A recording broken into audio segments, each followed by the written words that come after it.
We've all heard the term organic gardening.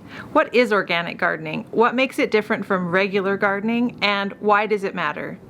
In today's video, I'm going to give you 7 things that organic gardeners do differently from regular gardeners, along with 30 practical suggestions for ways that you can implement organic gardening practices in your own garden. But if we haven't met before, my name's Angela from Growing in the Garden, and I love to share garden inspiration and helpful tips so you can be successful in your own garden. What is organic gardening? In its simplest terms, organic gardening means gardening without the use of synthetic, chemical, pesticides, and fertilizers when you're growing your garden. Organic gardening focuses on creating a healthy environment for plants to thrive from the very beginning, rather than gardening in a more reactive way to negative things that happen in the garden. So why does all this matter? Why is it important to garden organically? At the end of the day, growing a garden takes a lot of work. It takes a lot of time and money and water and resources. You're doing the best you can to ensure that the food that comes from your garden is as full of good, delicious things as it can be, and it is free from pesticides and other chemicals.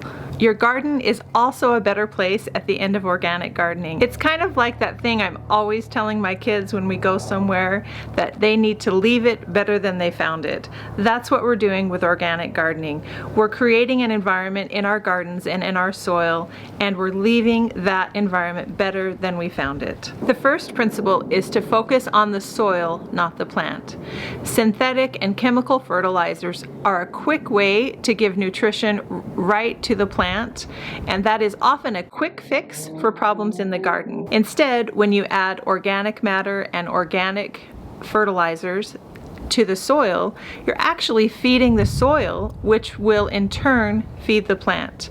It's a slower process, but ultimately a better one for the soil and for the plant. Here are 4 simple ways to feed your soil. At the beginning of each season, top all your beds off with compost. Test your soil to see if anything is needed, and if something is needed in your soil, choose organic amendments like blood meal and bone meal rather than synthetic amendments. Add vermicomposting bins to your beds and let those worms create those beautiful rich worm castings, which are garden gold for your soil. Growing cover crops and turning them under into the soil is also a great way to feed your soil.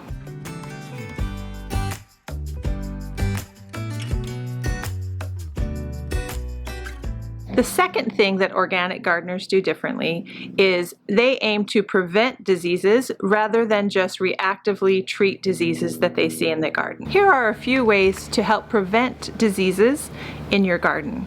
First off, choose disease-resistant varieties of plants. If a particular disease is a problem for you or has been a problem, choose varieties that are disease-resistant. When you water your plants in the morning rather than at night, and try not to get water on the leaves. Damp leaves and damp plants overnight make plants more susceptible to certain diseases. Develop a system of crop rotation in your garden where you are rotating the different families of crops. Diseases build up in the soil, and if you're consistently planting that same crop in the same place, then you're more likely to have that disease in your soil. And finally, if you do get diseases in your garden, dispose of those plants in the trash bin rather than in your compost pile so that you're not continuing to spread those diseases to your garden.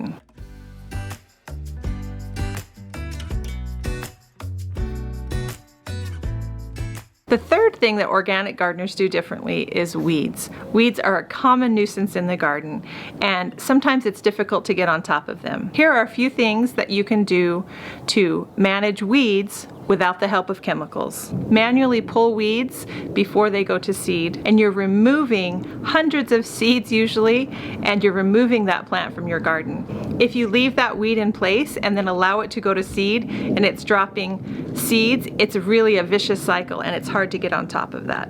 Another idea is to garden in raised beds. Raised beds naturally have fewer weeds than in-bed gardens. In areas where weeds are a really big issue, consider growing a cover crop for a season or two to choke out those weeds.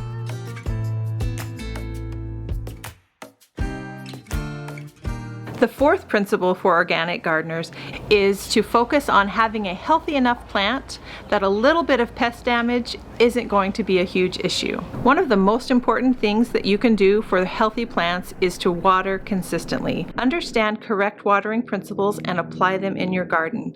Consistently watering your garden keeps the plants from being stressed out. Stressed out plants are definitely more inviting to pests. Rather than giving your plants frequent shallow irrigation, focus on giving your plants less frequent deep irrigation. That encourages the roots to grow deeply, and plants with deep roots are better able to withstand environmental pressures. Provide adequate nutrition by feeding your soil, but don't over-fertilize. Excess growth from too much nitrogen makes plants more inviting to pests. Don't overfeed your plants.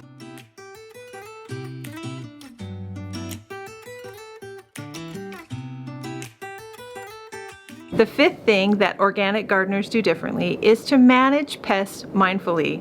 Don't just reach for a bottle of chemicals every time you see a bug in your garden. First off, learn the difference between beneficial and harmful insects. There are many great resources online and in books for discovering local pests that are a problem and also local beneficial insects. Learn what all stages of those insects look like so that you can learn to identify which are beneficial and which are pests in your garden. The second thing to do is to do nothing. Healthy plants can often withstand a little bit of pest damage without harmful effects. Don't be too quick to react and treat even with organic methods. Use barrier methods such as row covers in your garden to prevent damage from pests before they even happen. Prevent the bugs from getting to those plants in the first place. Sticky traps, when used correctly, are a very effective method for flying insects. Hand picking caterpillars and other large bugs and insects is a great job for kids and very effective. Hand pick in the morning when temperatures are cooler and bugs are a little more sluggish. Check the undersides of leaves.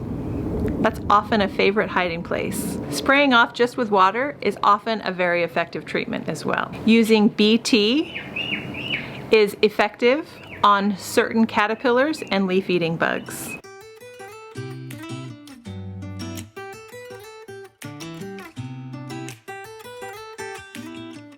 The sixth thing that organic gardeners do differently is choosing the correct plant, planting it at the right place, and planting it at the right time.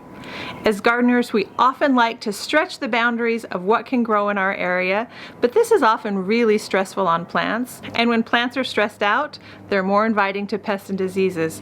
So when you focus on growing what grows well in your area and choosing the right part of your yard to grow that in, you're often a more effective gardener. First off, choose varieties of plants that grow well in your region. Varieties that don't need extraordinary measures and you to do a lot of different things to help them be successful. Learn about the different areas of your garden and the different microclimates in your garden.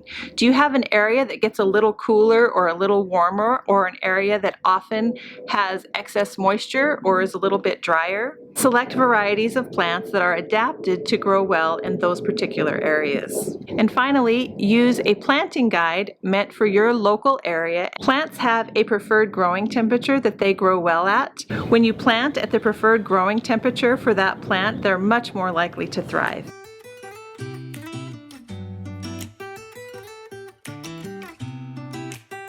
The seventh thing that organic gardeners do differently is to practice companion planting and polyculture practices in your garden. What is polyculture? Well, I'll tell you what polyculture isn't. Polyculture isn't row after row of the same crop. That would be a monoculture. It's much easier for pests to find what they're looking for when there's row after row of their preferred crop. When a garden is host to a wide variety of plants, it more closely mimics nature and increases the overall health of the garden. Here are a few ways to implement polyculture and companion planting practices in your garden. Learn the preferred companions for plants in your garden. and plant them nearby. If you're growing several of one particular crop, instead of planting them all in one location in your garden, intersperse them throughout your garden. Interplant several different plants with similar growing needs in the same garden bed. Add a wide variety of perennial and annual herbs and flowers to your garden. Those perennial herbs and flowers will attract all kinds of beneficial insects. Allow your herbs to flower, and those will attract beneficial insects and pollinators to your garden.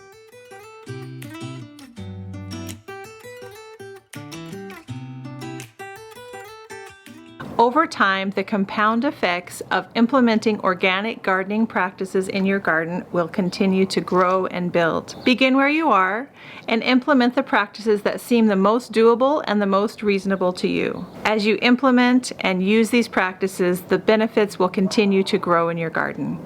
Thank you so much for watching.